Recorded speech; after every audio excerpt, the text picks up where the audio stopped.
I imagine at one time you were this brilliant little child. As we enter into adulthood, what was brilliant in childhood can actually get in the way of you living the life you want to live. Hello, friends. I'm Nancy Houston. I want to help you live a better life.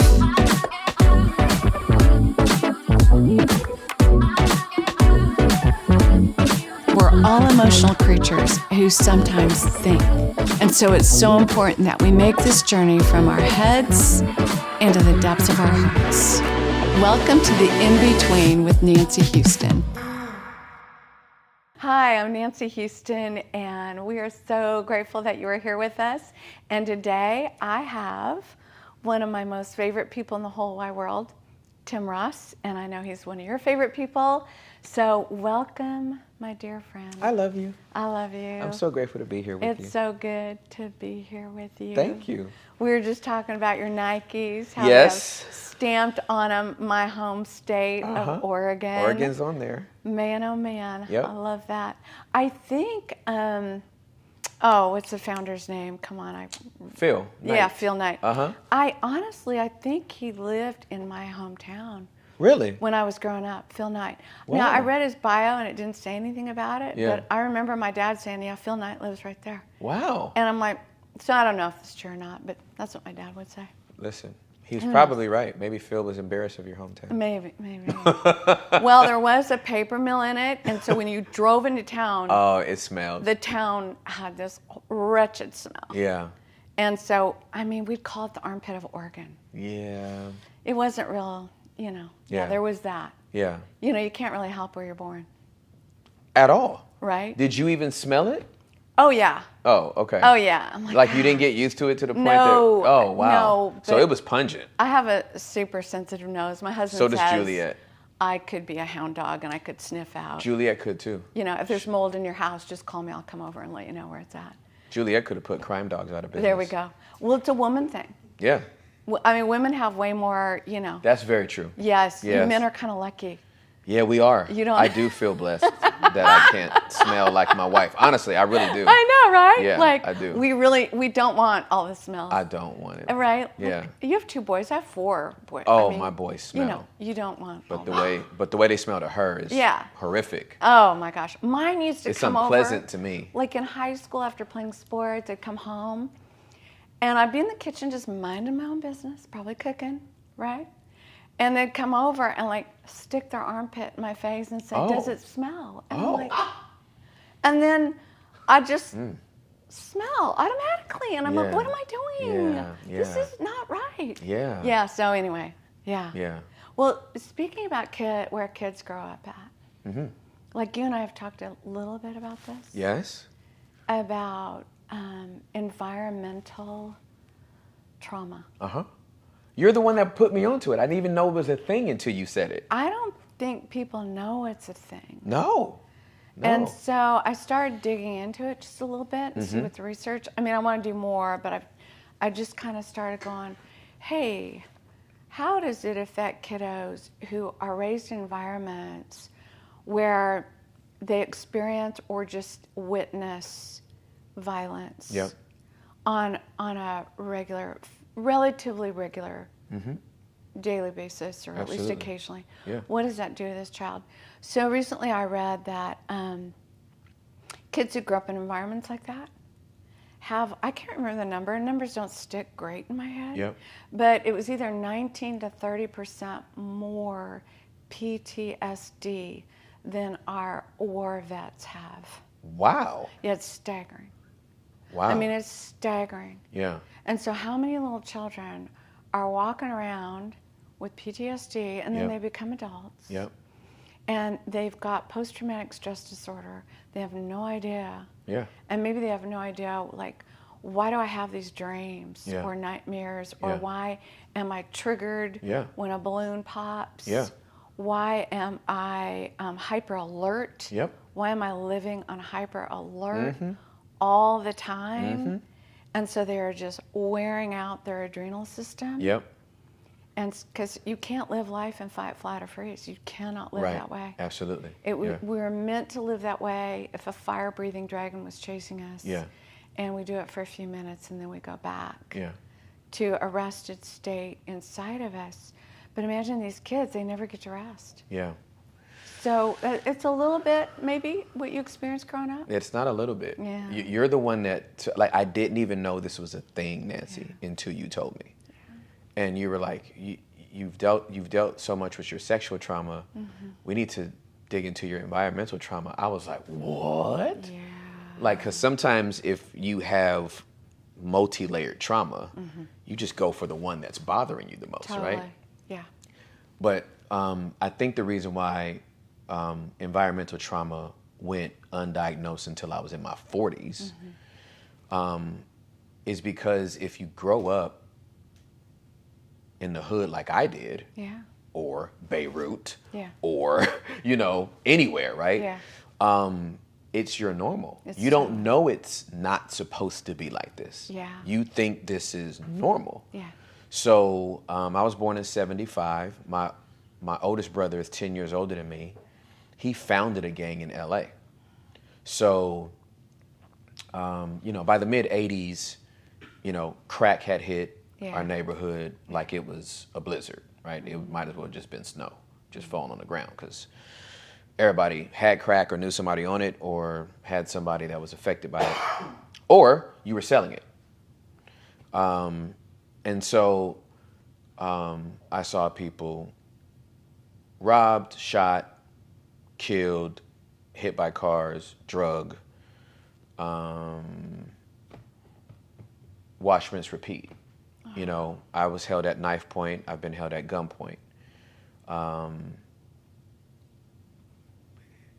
That's a lot. Yeah, it was just That's until a you lot. said it was trauma. I was like, it's just what I went through. I had to It's your survive the normal. hood. Yeah, it's my It's normal, your right? normal. So over Yeah. my godmother's house in Watts, we'd have to watch TV, big box floor set, but we'd have to watch the TV on the floor because there'd be so many drive-bys, Oh my gosh. right? And these knuckleheads don't aim; they just shoot. Fire. So we always knew, you hear pop, pop, pop, you don't run to the window. You just hit the floor, right? And it's literally, growing up in it, you casually hit the floor. Oh yeah. There's no like, oh my God, and do a roll, right? Yeah, No, yeah. it's just like, you just Again. slide down your seat and just lay on the floor. That's- So we played Nintendo on the floor. We watched TV from the floor. Yeah. And it was normal to hear the what we call the ghetto bird, the helicopter, LAPD helicopters chasing people through, my gosh. looking, and because there'd be a car chasing and somebody jump out of the car and then they're jumping in the back of everybody's homes, and so Yeah. the bird, as we called it, would just be shining the light, trying to help, air support for the ground support, trying to not get ambushed as they tried to chase this guy. Yeah. Another thing that I thought about, because I began to unpack like all the episodes, Richard Ramirez, who was the Night Stalker back in the 80s, Yeah. that was in my city, that was in my neighborhood. So he was going through windows, killing people Oh my and gosh. raping them. So I remember the summers, our windows had to be closed, and we couldn't have them open and get a cool breeze because the Night Stalker might come through your window. That's terrifying. So, and when that fool got caught, we were like very, very I bet happy. you were. Yeah, You finally very open happy. your windows at Yeah, night. exactly. Yeah. But then they were like copycat. Of course. So, so you think about all this and you're like, oh man, I went through all of that. And to your point, as you started to list like the ways that kind of childhood trauma and growing up like that can impact your adulthood, I'm hyper aware, Yeah. right? So I never sit with my back to a door unless the person I'm with has a gun. I, literally, if they don't have a gun, I make them get up and I sit there. Yeah. Like I remember going to meet a couple out in the Colony or something, Grandscape, something up there, right? Yeah. And we go to this nice restaurant. They got there before us. They're sitting down, and I walked up to the dude. I'd never met him before. I'm like, "Hey, it's good to meet you. Good to meet your wife." And I said, "Would you be opposed to me sitting there?" And he was kind of like, at first, like, the face said why, but he was like, no. Yeah. And I was like, unless you have a gun, I just want clear sight of the door. Because if something pops off, I need to be able to get off 2 shots. Wow. And he was like, I'm going to let you sit here. Right? Yeah, you go ahead. I'm not packing today. Now, we're in Grandscape. Like, yeah, the chances of something happening are small. right. But that don't mean it's zero. No, it doesn't. You know? No. And so where it gets humorous is that, I carry my peace with me all the time.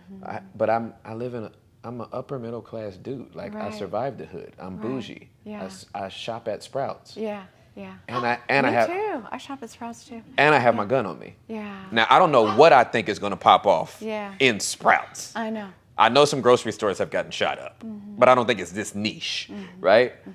But just in case, Yeah. Yeah. if there's going to be a cleanup on aisle 7, I don't want it to be mine. It shows how in childhood children adapt. That's right. Children are so adaptable. Yeah. And it can be brilliant. Yeah. Like, it takes a lot of brilliance for children to, like, kind of scan their environments Yep. and, like, how do I stay safe in this environment? Yep. And what's it going to take? Right. How am I going to have to adapt myself Right. to Right. survive this? Yep. What parts of me are going to need to, like, today I had a process group before y'all came, and one of the women had experienced being sexually abused by her friend's father when she spent the night at their house. And I was asking them, like, what are some of the desires in your heart that you have cut off from? And she said, well, I remember I was like the MC of our 8th grade talent show, and I loved it. And then shortly after that, I was sexually abused by this man in his home. And I connected those two things and thought, I should never put myself out there. That's right. I'll get attention. If I put myself out there, I get attention I don't want. Correct. And this is the kind of attention you get. Yeah. So I will shut down this part of me. Yeah. And I'm like, and so now she's a pastor, and so she's oversight for the weekend. She dreads it. And she's in such internal conflict because she loves it. It's a part of her she really Yeah. enjoys, Yep. but she hates it Yeah. and feels like, I should not be doing this. This is wrong. Yep. Because, they say it's not so much, Tim, the trauma that happens to us, not to minimize whatever the trauma that is. It's the meaning we make out of it. Absolutely. So she married those two. So today we worked on, we need to separate these two. Yes, good. Like, you can bring this part of you back Yeah. and alive. Yeah. And so how did you personally adapt? I mean, you shared like, oh, you don't like stand up and play games or sit. You like get on the floor. So that's one way you adapted. What are some other ways? Yeah. It was, man, growing up, it was all about awareness. Yeah. Like, I can remember being at parties, and because I'm an empath, I didn't know I was an empath back then, right? Yeah. And such a feeler. Yeah. But I could literally feel the atmosphere shift. I knew when a fight was going to break out. I wasn't even near it, and I was like, we need to go, right? Like, Yeah. we need to leave early. Yeah. And true enough, I've left parties 20 minutes early and seen people, and then heard, hey, Yeah. somebody Half got hour shot. later, somebody gets shot. I was actually, I actually didn't wear Air Max for a long time because an acquaintance of mine, Damian, there was a house party. You know, you're taking $5 a head at the door. And we came into the house party, gave him our $5. It was me and 2 other friends. We walk in, and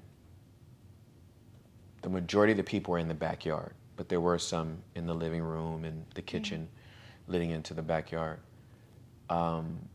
Within 7 minutes of me handing Damian $5 and walking to the backyard, pop, pop, pop, pop. So everybody hits this one wooden fence. I don't know, instinctively, we just all ran this way, right? And they hit that fence and lean on it till it breaks, and they all spill out. Because I'm thin, I was able to kind of wiggle my way through.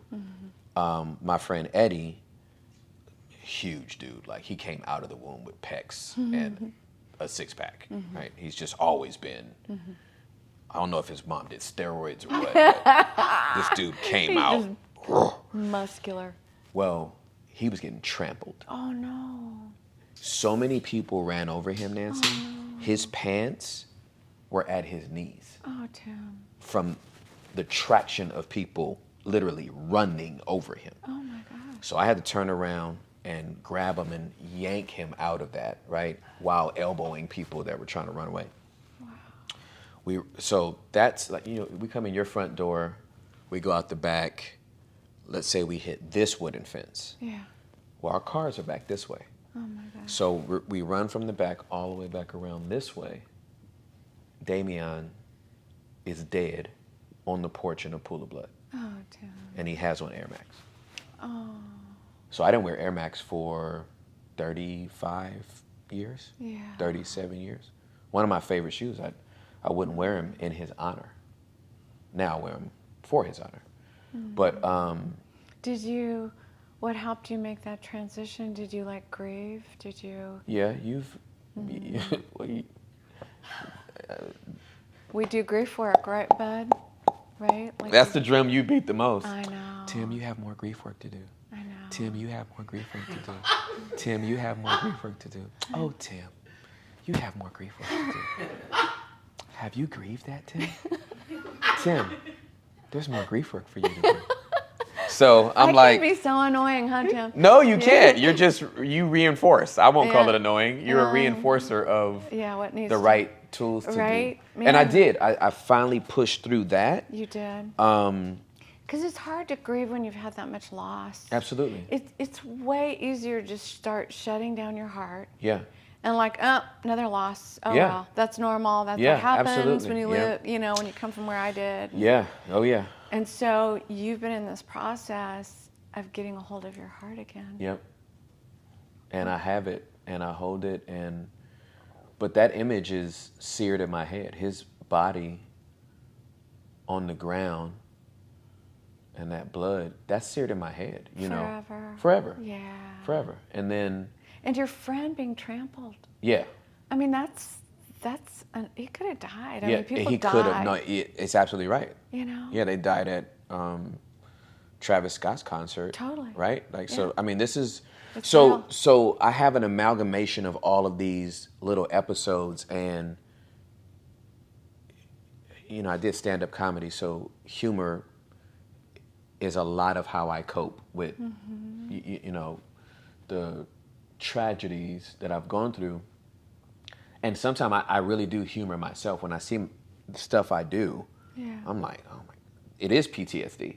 It's coming from there, right? If we see lights pull up in our driveway, and I don't have a short driveway. If we see lights pull up in our driveway 9, 10 p.m. and nobody ordered Uber Eats, Right. the AR is out. Like, Yeah. I'm not assuming, oh, maybe they turned into the wrong driveway and they're going to back up. Or that maybe it's one of our friends that came late. Yeah. No. We rule threats out. We don't assume they're not threats. Yeah. That's the environment I came up in. Right. Everyone's a threat until you're not. There is no, I assume you have the best intentions. That's how people got popped. Yeah. Is letting somebody that wasn't in the crew walk up and assume they have good intentions. Somebody winds up stabbed that way. Yeah. Somebody winds up shot that way. So you see somebody walking up, you assume threat. You check it out. Have to. That's just... And so you adapted to your environment, and you were smart and intelligent. You learned ways to protect yourself. And so what they say about our brilliant adaptations for childhood end up someday becoming maladaptive. Clearly, I'm in Sprouts strapped. Yeah, Getting oat milk. the hyper alert. Yeah. Pretty bougie. It's taken me a long time to get over that too. Yeah. Now, I didn't grow up in an environment like you did. Yeah. But I grew up in a home where Tim, talk about normal, right? Like we just think what we grew up in is so normal. Mm-hmm. I don't know, maybe like about 5 years ago, I started thinking about the phrase domestic violence. Mm-hmm. And I'm like, I grew up with domestic violence. Absolutely. I never, Absolutely. how old am I? And I never connected those dots. Right. Because I always pictured domestic violence is a man beating on a woman, or maybe a woman beating up on her man. Yeah, absolutely. And none of that happened in my house that I ever saw. Yep. It was my dad to his kids. Yeah. And I'm like, well, that's still domestic violence. Trust. Right? Absolutely.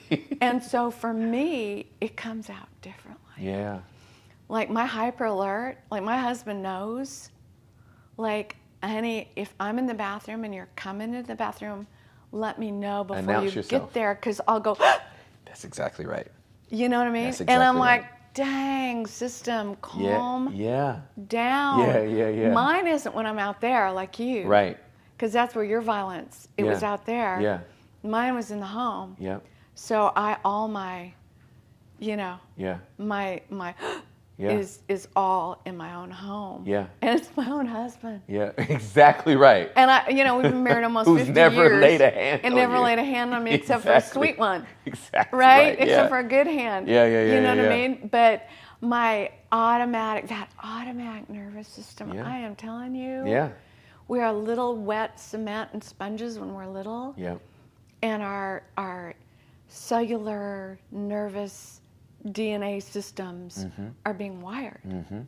And man, once those things are wired, it takes a while. I mean, a long while. I've been working on this for like 30 years. I think this year my system's got way calmer because I've actually done some very specific methodology to try to calm my system more. Yeah. And it's been working. Yeah. And it's so nice. Like our last vacation, we stay in a home where there's a woods right behind us. And for the first time in my whole life, I went for a walk in the woods by myself without feeling afraid. Wow. I can now go walk my neighborhood, which, dude, I'm like you. I live in a very safe neighborhood. Yeah, absolutely. And I would go walk by myself in my neighborhood, but I was always on hyper alert. Yeah. And I'd be like, Nancy, calm down. Yeah. And now I can finally, I've like noticed, like, I can go walk my neighborhood and not have one thought. Yeah. Not scanning, am I safe, am I safe, am I safe? Right. You know? Right. I went to the, it's funny you mentioned that because I was in Australia for a month. I was there for 5 weeks. And this conversation brings up something very insightful about Australia. I'll bring that up in a minute. But I walked like maybe 3 to 5 miles a day while I was there. So when I got back, my body was like, let's walk. Yeah. So there's a little trail in Denton at this park that I think one full journey around is like 2.2 miles or 2.3 miles. So I was like, I'm gonna do a couple of laps around here. It's like 3 o'clock in the afternoon. Yeah. Right, so there's other people out walking. 105. 105. I'm like, I'll sweat or not. Yeah, you know what I mean? yeah. But I'm gonna get out here.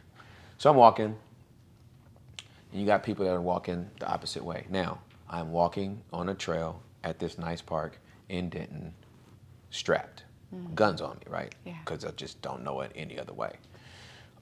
There's a 1 in 300,000 chance that you're gonna ever encounter somebody in some type of firearm situation, the average American. Yeah.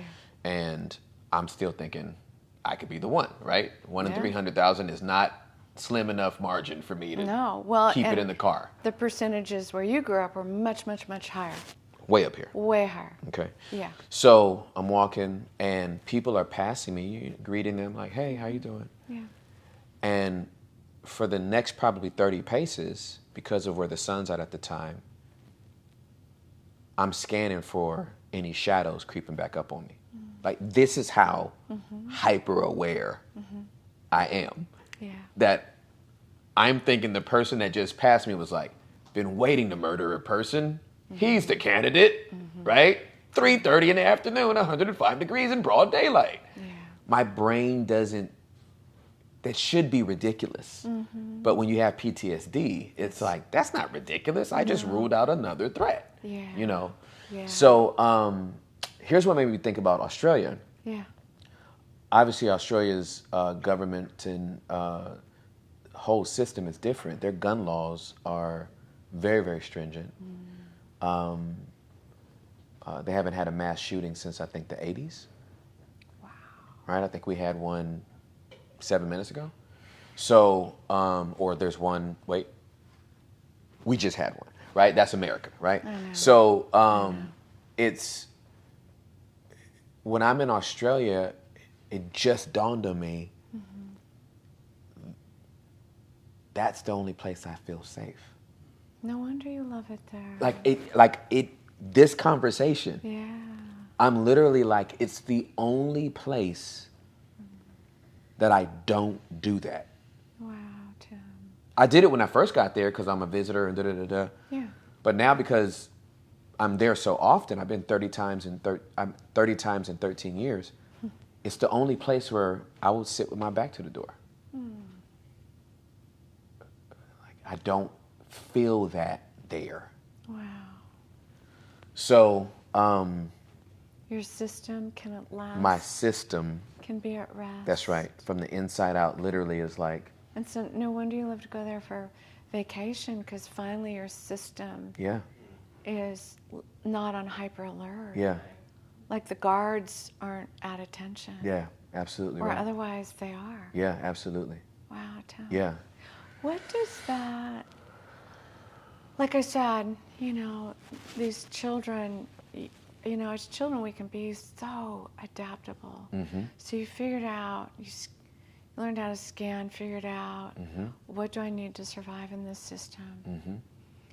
And so I'm curious, what does that little boy inside of you, that precious little boy, what does he need to feel safe in your skin? A permanent residency to Australia. Like, America has a gun culture. Yeah, it There's- does. I won't. Little Timmy's not gonna feel safe in Yeah, America. yeah. I'm sorry. Like, Yeah. sorry. This is a gun culture, Yeah. and whether you're pro-gun or anti-gun, Yeah. people got guns. They do. A lot And of guns. multiplied millions. There is a gross number of people without registered weapons Yeah. than there are with those that do. Like with you, I know you've had training and, Yeah. you're not just, No, I have more training than the average law enforcement you're not a officer. wild card with some I am not. gun. Yeah. Right? Yeah. Yeah. For you, it's not the Old West. It's not. Yeah. Yeah, And no, so, but it's- unfortunately, yeah. The average person. So the only thing you can do is even the odds. So here's what I want for you. A lot of times we make our safety about something out here. What if safety for that little boy is in here somewhere? I mean, I'm safe in my house. Is that close enough? It's good. I'm glad you are. I would love for myself, all of us, to feel safe in our own skin. Oh, yeah. Where Okay, yeah. You I was know about what to I'm say, saying? I am safe in my house, but Yeah. my gun is, I have a gun on the bed. yeah. I have a shotty for Juliet. Uh-huh. Yeah, there's tiers to the ramp up. Yeah. So, Yeah. yeah, that wouldn't work. And I'm Safe not in my even- own skin, yeah, that's a different And I'm context. not even saying all of a sudden you get rid of all the. No, I'm no, not no. saying that. Yeah, I'm yeah. just saying where you feel safe in your own skin. What does that little boy need to get there?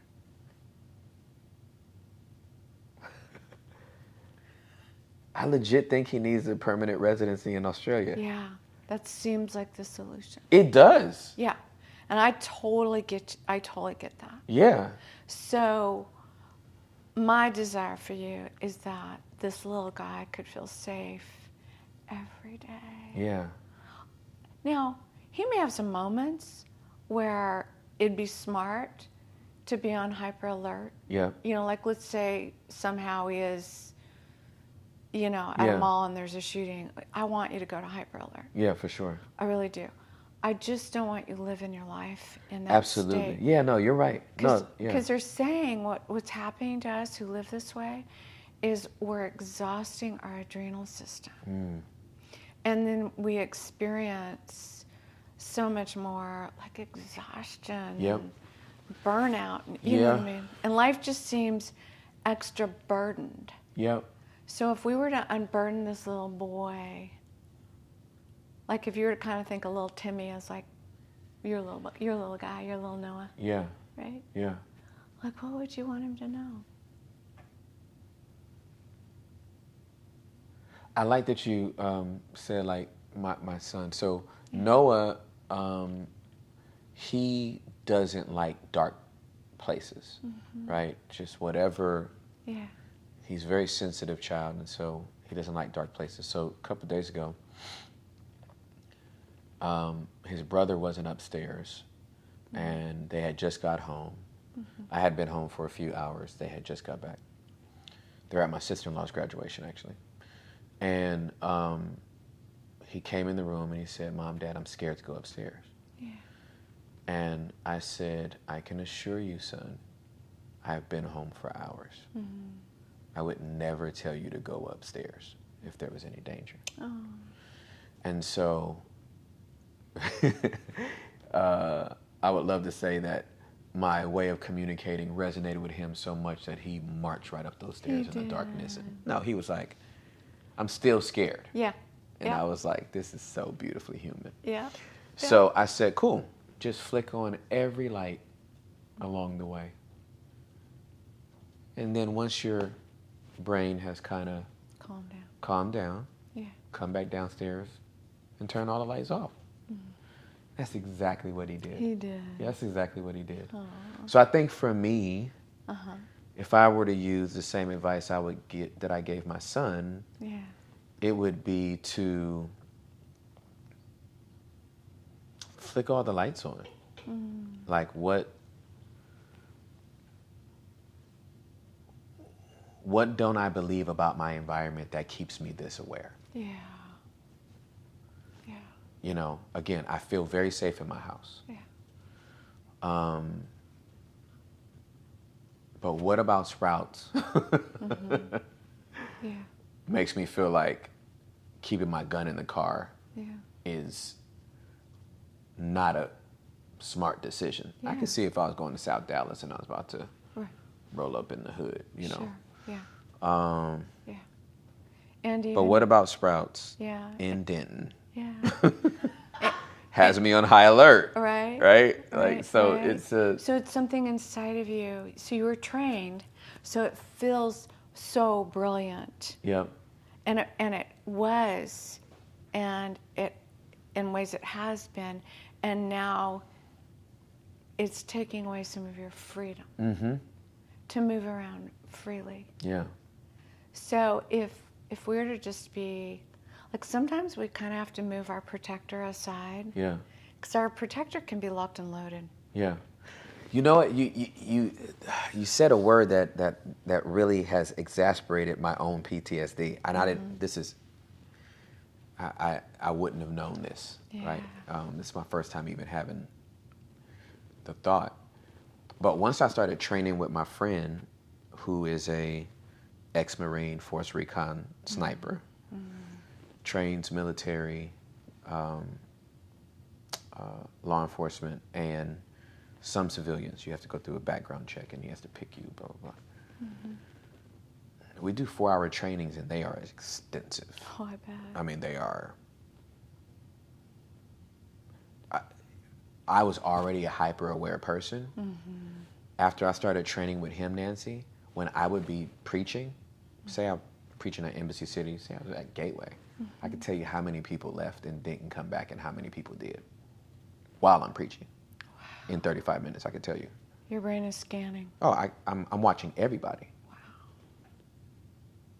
I'm watching everybody. I remember one time being at Embassy City preaching. I've been already started training with Dan. This dude walks in, big sweater, hoodie on, walks straight to the front and has a seat. Ooh. And I'm like, it's summertime. Why does he have that on? And does my PPO, my personal protection officer, is he seeing what I'm seeing? Yeah. Right? Because the only time I didn't have my gun on me is when I was up in the pulpit.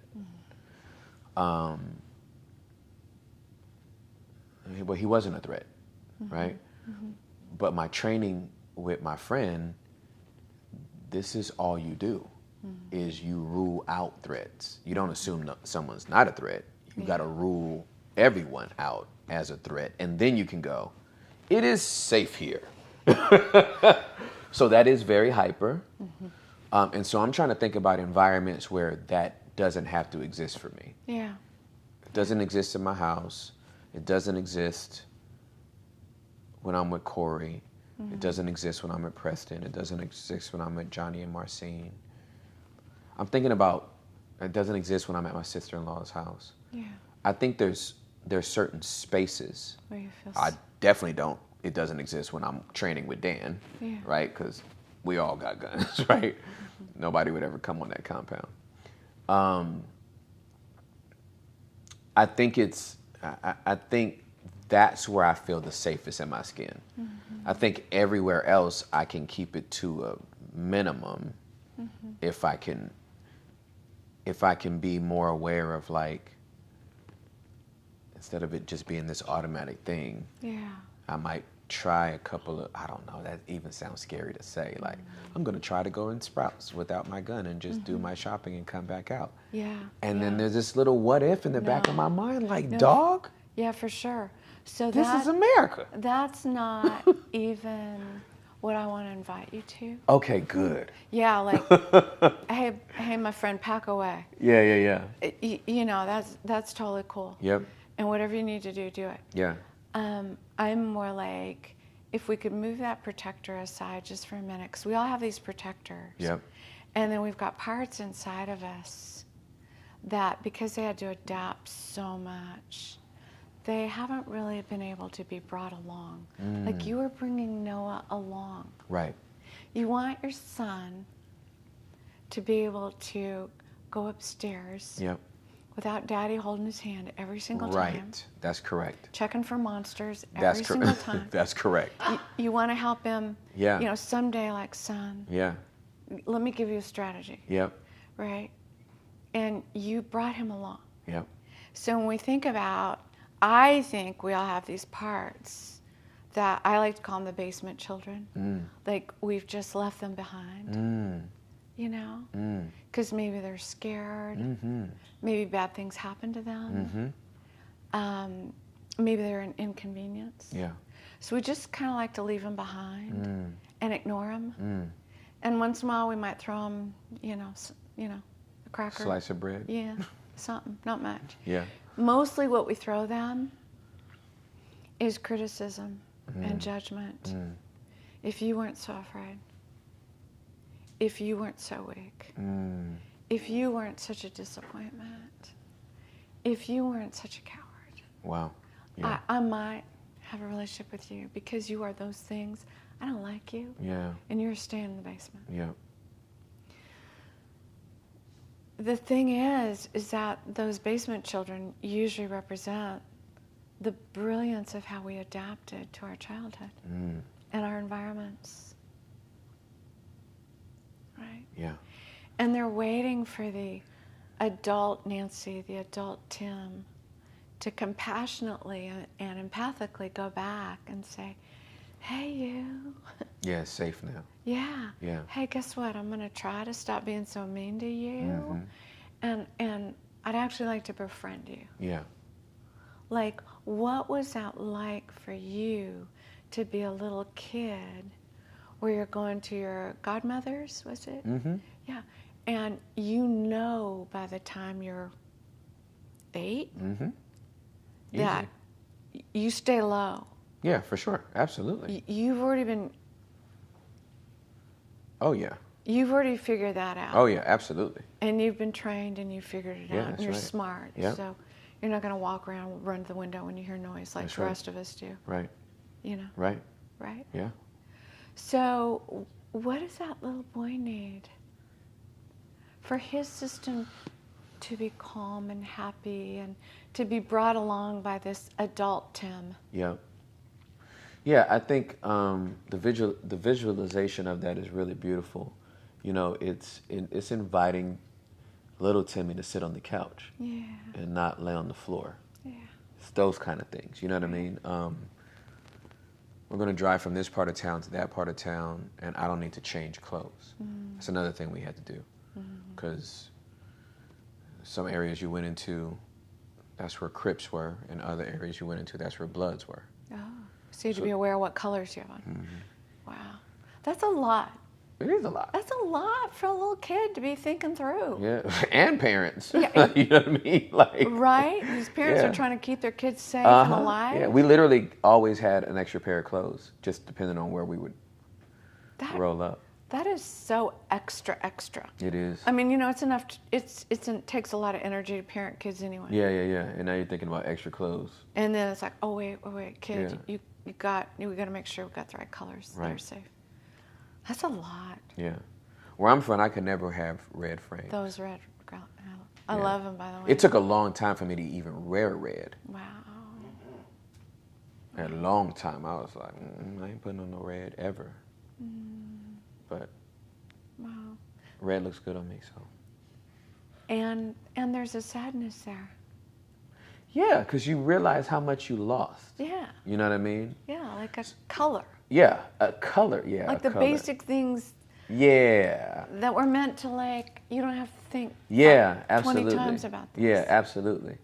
So I think just being able to invite little Timmy to places that were historically unsafe and saying it is safe now would be a really good start for me. Yeah. How would that feel for him to have you kind of like be this safe daddy almost for him now and saying, hey, buddy, I got you? I would imagine he'll feel as good as Noah does. Yeah. Because Noah doesn't fear anything in my presence at all. Yeah. So that would be, I think that's the feeling. Yeah. Wow. Safety. Safety. Yeah. Wow. Did you know when we don't feel safe, our brains scan 4 times a minute for safety? And this is all happening inside of us. So that's why I'm advocating, like, we want your insides to belong fully to you, not to some gang violence, Right. not to the fear your own older brother brought into your home. Yep. Because that had to have been disruptive to have a brother who's in a gang Oh, absolutely. live in your home. Oh, absolutely. I mean, that kind of makes your childhood home a target. Oh my, what? He turned on his gang and with other family members, right? So it's not like he went to a rival gang. Yeah. We had gang members who were family members. Somehow the beef got between those two gangs, and my brother sided with the family and then shot up his own set. Went into hiding, and they said if we don't find him, then we're going to kill you, me, and my younger brother. Oh my gosh. My parents were not aware of any of this, but Yeah. so there is an aspect to growing up in that type of environment where when the scenario kind of, right, gang culture is its own thing. If you're not in a gang, you actually still kind of are, because you're in the gang that's not a gang. Yeah. Right? Yeah. You have to have as much street awareness as the people in the gangs. So it's like, all right, I didn't choose gang life, but I better know the streets as well as them, if not more, or else I'll still become a victim. Yeah. So once this scenario and this imbroglio boiled down, I had to get a gun because they had already threatened our lives twice. And I made in my mind, there won't be a third time. The next person that rose up on me, I'm popping them. And that thought was so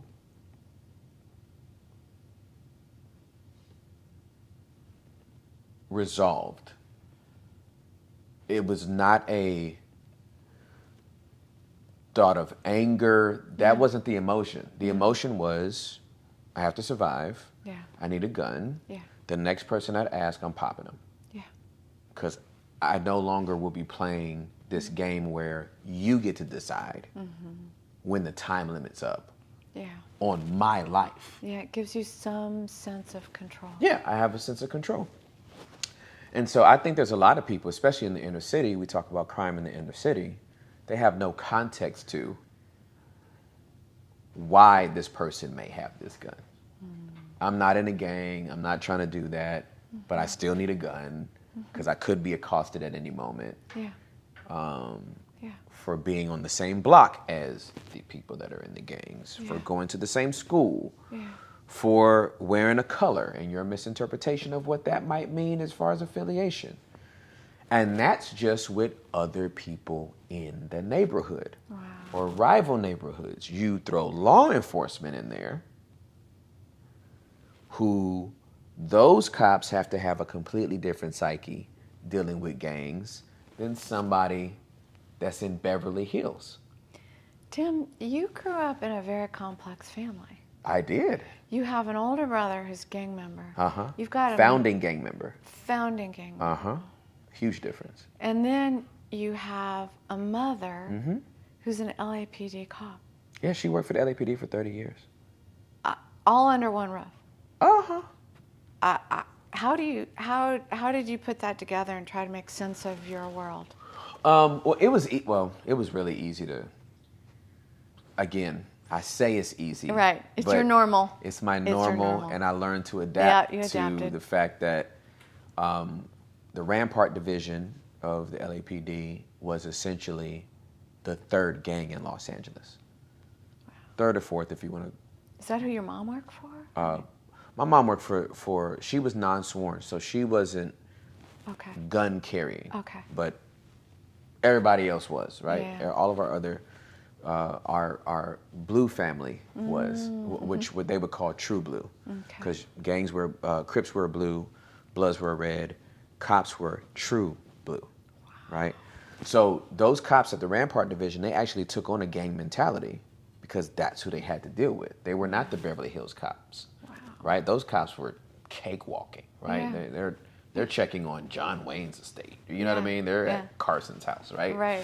So, but Rampart Division, it was its own gang, and that's how they stepped into street culture. Yeah. They got out of the car as cops, like with the same attitude as somebody that was a gang member. Wow. So that made them authoritatively scary, right? They were scary with a badge, because if you got on their bad side and they pulled their gun out, they're gonna always be able to justify it. Yeah, totally. Right. Yeah. So there's all these threats. So there's all these threats circling. Yeah, absolutely. Your environment. So now you don't have a cop that's like giving anybody in the inner city the benefit of the doubt. Yeah. They jump out the ride like, yeah, what set you from? Yeah, I know you banging. Tell me what set you from. I'm like, bro, I don't bang. All right, let me see your license. You're like, oh, here we go, right? So give them the license, and they're still peppering you with questions. I know you're affiliated. I don't see any tattoos, but I know you're probably affiliated with somebody. You might as well just tell us now, because you got anything in that trunk? And I'm like, bro, you don't have a warrant to search my trunk.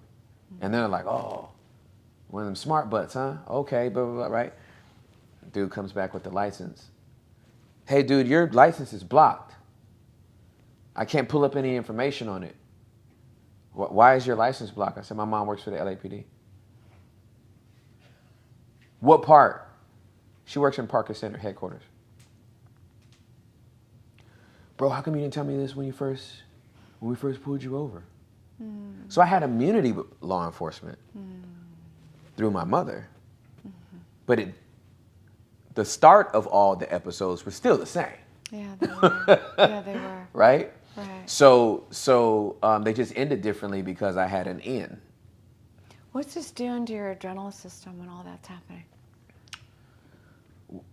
obviously when it first used to happen, I'm sure it used to spike. Yeah. But I got so used to it, I was just like... That's normal life for Yeah. a black man in an inner city. Absolutely. I don't fear any police officers. I fear racist police officers. Oh. Those are the scariest people in the whole... I don't even fear racists. Racists don't bother me at all. That I'm humored by racists of any kind, from any ethnicity, any background. They humor me. Yeah. Like the guts it takes to feel superior to any other ethnicity for any reason is a laughable position that I love cracking on, right? So racists don't bother me. Racists that have authority bother me. Oh, yeah. You show me a racist judge, you'll scare me to death. Oh, for sure. You show me a racist cop, it's Halloween. Yeah. Right? That's Jason, Freddy Krueger, Michael Myers. All put together. And Sabrina the Teenage Witch. They're all showing, that's everybody showing up at the same time. Right. And now I've peed on myself. Right? For sure. Yeah. Outside of that though, I'm, you know, especially as a believer in Jesus Christ, like I'm able to sort that the spirit of division knows how to create all the isms. Yeah. Right? And so whether it's feminism, chauvinism, racism, sexism, classism, all the isms are subcategories of a spirit of division, and I don't play into that narrative, or I don't play into that that mode of thinking as a black man. But I do know the country we live in, and its origin story, and therefore I have to pay attention to ensure that there aren't narratives that we know are in this culture that people have adopted and want to apply to my life. Yeah. So I have to be aware of that too. Yeah, you do. Yeah. So you and I have done work on like personal trauma. Just some of your own personal one-on-one experiences. Yeah.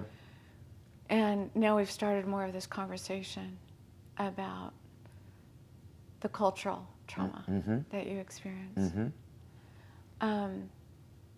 We've started unpacking just a tiny bit. Secondary trauma that your mama or daddy carried in. Oh, absolutely correct. And, you know, how they did so much better than what they were given. Absolutely correct. You know, yeah. like, my parents are superstars in that regard. And you love and admire them for that. Yeah. So there's these different ways that your life has been affected by trauma. What has been helpful around that, and what hasn't been helpful in this process that you found yourself in? As it relates to like cultural trauma? Kind of like all three of those even, you know. That may be too big a question. Yeah. Because you started more with the personal. Right. So what's been helpful there?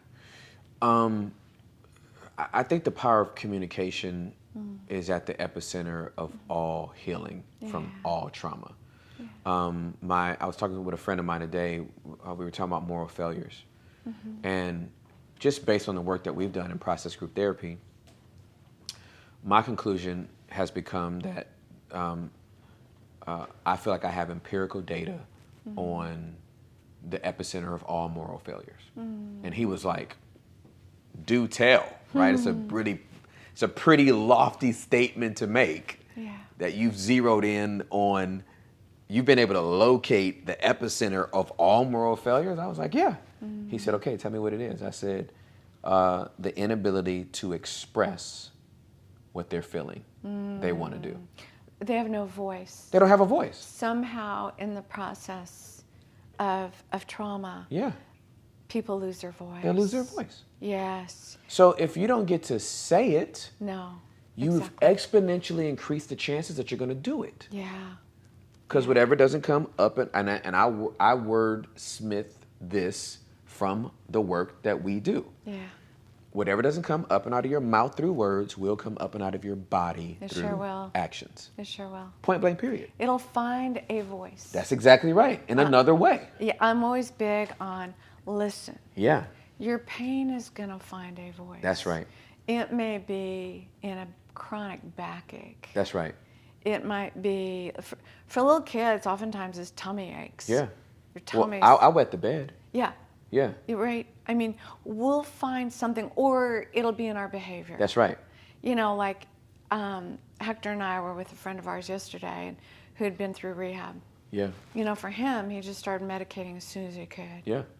You know, because it was the only way. It felt like the only way to manage. That's right. Some of the trauma that he grew up in. You know, so that's why I love these conversations around trauma, because, you know, there's big ones. Yep. And there's little ones. Yeah, absolutely. And it's less, and again, I'm not dismissing the trauma. Right. But it's less about what exactly happened and more about the story we formed around it. That's right. You know? Yeah. And then how we started shutting down our own personal self. Like, I believe that God, when he was knitting little Timmy together, like, he put blueprints inside of you for the amazing man that you are. Thank you. And then we're born. Right. Right. That part. Yeah, and then we come into the world. Yep. And we just can be faced with a lot of dysfunction and toxicity, we don't ask for any of it, but it can just be a part of life. That's right. And for some people, that's a lot. Like your cultural environment, that's a lot. For me to sit here and listen to that, I'm like, oh, Tim. Yeah. That's so much to be, circling your mind around, okay, what color, where am I at? Yeah, absolutely. I mean, that's a lot. Yeah. Right? Yeah. And then it's like, so then we start adapting. Mm-hmm. And again, our adaptations, you're a sweet little boys figuring it out. Mm-hmm. And then we get to be older and it's like, man, this is exhausting. Yeah. This is wearisome. Yeah. I'd like to learn how to relax in my own freaking body. Yeah, exactly. I'd like the knots to go away on my shoulders. Yeah, yeah. I'd like the little anxious twirl in my belly to stop. Yeah. I like my heart to stop pounding. Yeah. When I'm walking through a park. Yeah. Where I'm perfectly safe. Yeah. You know what I mean? I like to not be looking over my shoulder. Yeah. I like to not be jumping in my bathroom when my husband comes in. Yeah, absolutely. You know what I mean? Yeah. I'm putting on my mascara and I, get all over my face. I like for that not to happen anymore. Right, exactly. Do you know what I mean? Yeah, for sure. You know? Yeah. And so it does start with finding a safe person to start unpacking your story with. Mm-hmm. It's vitally important. Just somebody who, I'm really sad. Yeah. We live in a world of fixers.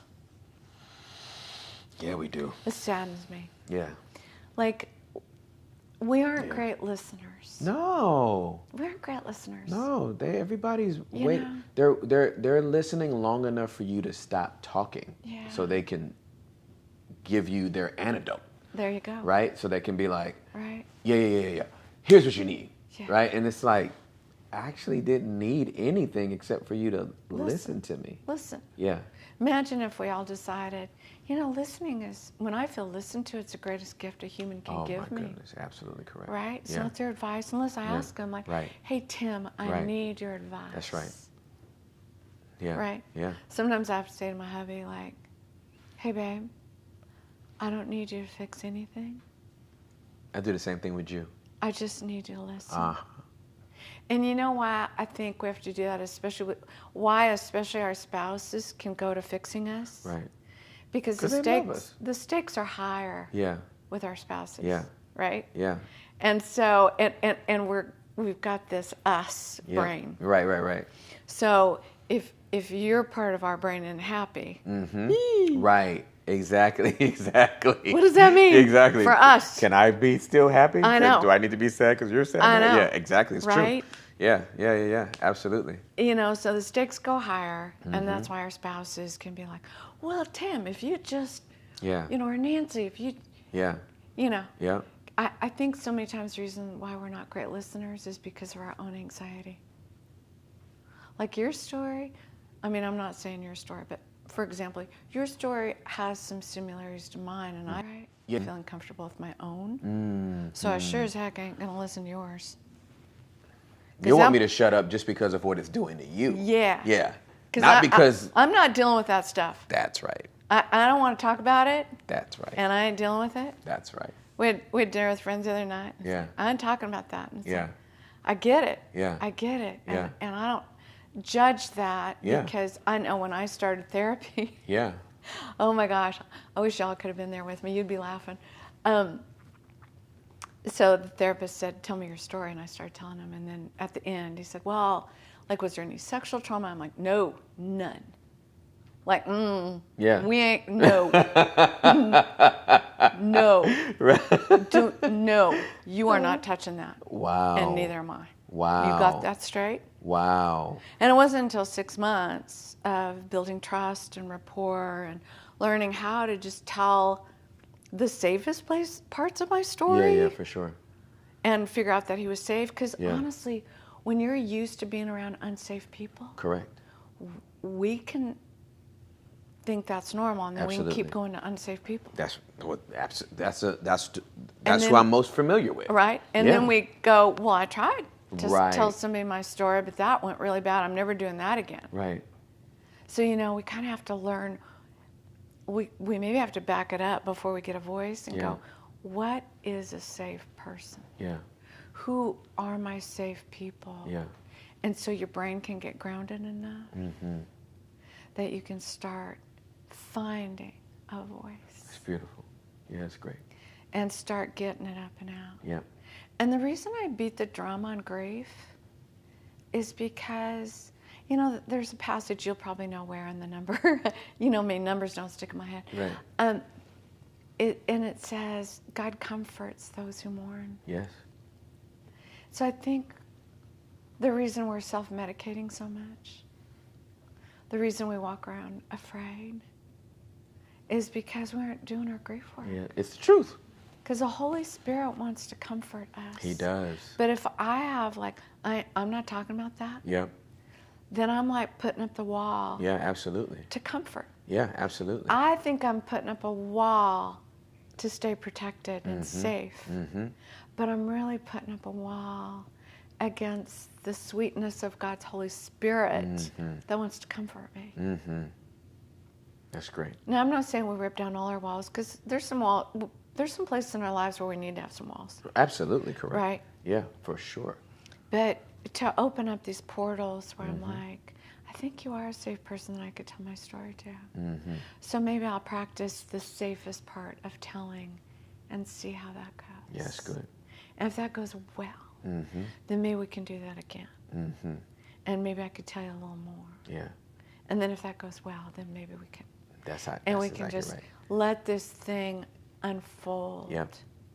You know what I mean? Yeah, absolutely.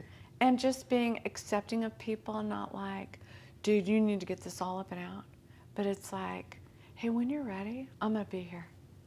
That's right. When you're ready for that That's part. right. Yeah. When you're ready for that piece of it. Yeah.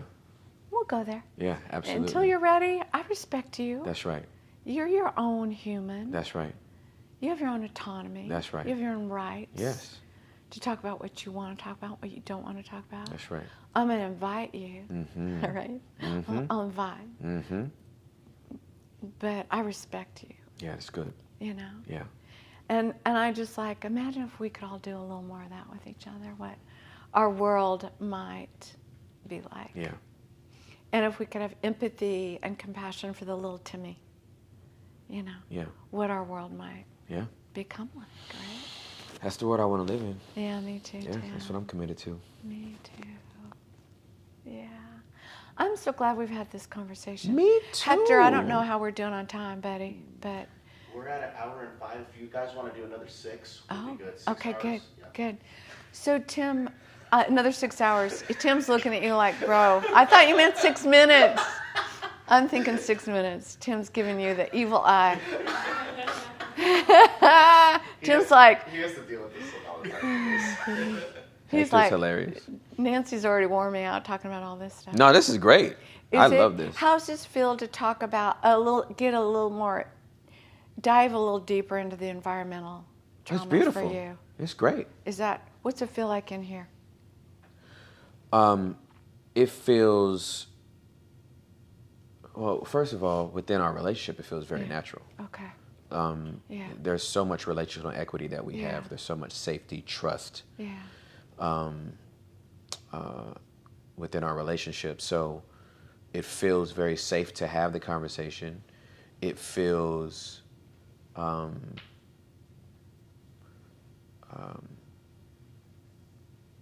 validating to know that my environmental trauma has wired me a certain way. But then I also feel the challenge of ensuring that little Timmy has more places to feel safe. I love that. I don't think he has enough places that I've allowed him to be safe. Yeah, And I love that. I think I can reduce his hyper-awareness by letting him know that there's more safer places for you to be than I've given you a tour of. And that it's not just Australia. Oh, I love that. Yeah. There's some safe places here too. Oh, I love that, Tim. Yeah. When you were saying that, I kind of like took a deep breath. Just feeling that for your little Timmy. Yeah. You know, I'm like, oh, wouldn't that be amazing? Yeah. For him to just like, Yeah. okay. Yeah, it would be. You know, I think that's, I do a lot of leadership stuff, right? Mm-hmm.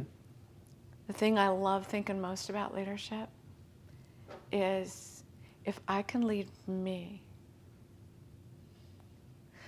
then my chances of leading others go way up. That's right. Right? Yeah. So kind of what we've been talking about is it's that piece of self-leadership. Mm-hmm. You're going back and you're getting a piece of yourself. And you're saying, hey, buddy, now I've got like 20, 30 years, of learning, of developing, of maturing, of learning about the world, of creating a safer environment than the one you grew up in, right? I don't live in the hood anymore. Yep. I know a lot of people do. Yeah. Right? Yep. But I've come a long way. And I want to give you this new information and bring you along now to join me. That's right.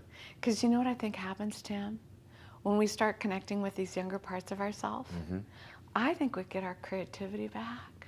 For sure. I think, man, we get our playfulness back. Yeah. Yeah, I agree. I think we get joy back. Yep. I think we stop being so freaking over-responsible. Yeah. And can just like breathe deep and have some fun. Yeah. You know? Yeah. And so I just want that for every human. Me too. Me too. I'm in for that. Me too. Absolutely. Thank you for this conversation. Oh, thank you. I think there are a lot of brown, black men and women who were raised maybe not. Yeah. I'm sure there's white folks too, raised similar environments that you were. Yeah, absolutely. And, I know it takes a lot of vulnerability to talk about these things. Yeah. I know they're not just simple fun, let's hang out together. Right, absolutely. It's kind of, there's some heaviness to it. Yeah. You know what I mean? Can be, yeah. And so thank you for your willingness to just be so real with us, so vulnerable with us. And I'm hoping that others listening to this can go, oh, I identify with him. Yeah, me too. That's identify with my friend. Yes, absolutely. And I know him as this guy who can preach the socks off anybody.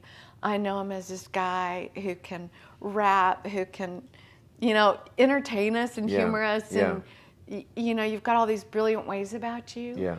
And maybe they know parts of this part of your story. Yeah. But to also see, oh, there's this vulnerable little Timmy. Right. That's still, it's kind of waiting. Yeah. For somebody to come get him. Yeah. And you know what? A lot of times we'll spend our whole lives waiting for some rescuer. Like this woman's going to rescue me. Yeah, it's very true. She's going to nurture this little Timmy. Right. Or this man is going to save me. Right. And then it doesn't work. That's right. Those never work. Those never work. And we were left so disappointed and empty. Yeah. True. When maybe end of the day, it's right here. That's right. It's right here. Yeah, absolutely. So I love to turn us all back. Like, yeah. Let's all go right here. That's good. And trust and believe that God only reveals to heal. That's great. And so He's got you. Yeah. You know. Amen. So Thank I love you. I love you too. Thank you. Thanks, so much. man. This has been delightful. Thank you. I appreciate you. Hey, thanks everybody for being with us. We love you. Tim and I are delighted and honored that you've hung out with us. So, bless y'all. Bye. Bye. I imagine at one time you were this brilliant little child. As we enter into adulthood, what was brilliant in childhood can actually get in the way of you living the life you want to live. Hello, friends. I'm Nancy Houston. I want to help you live a better life.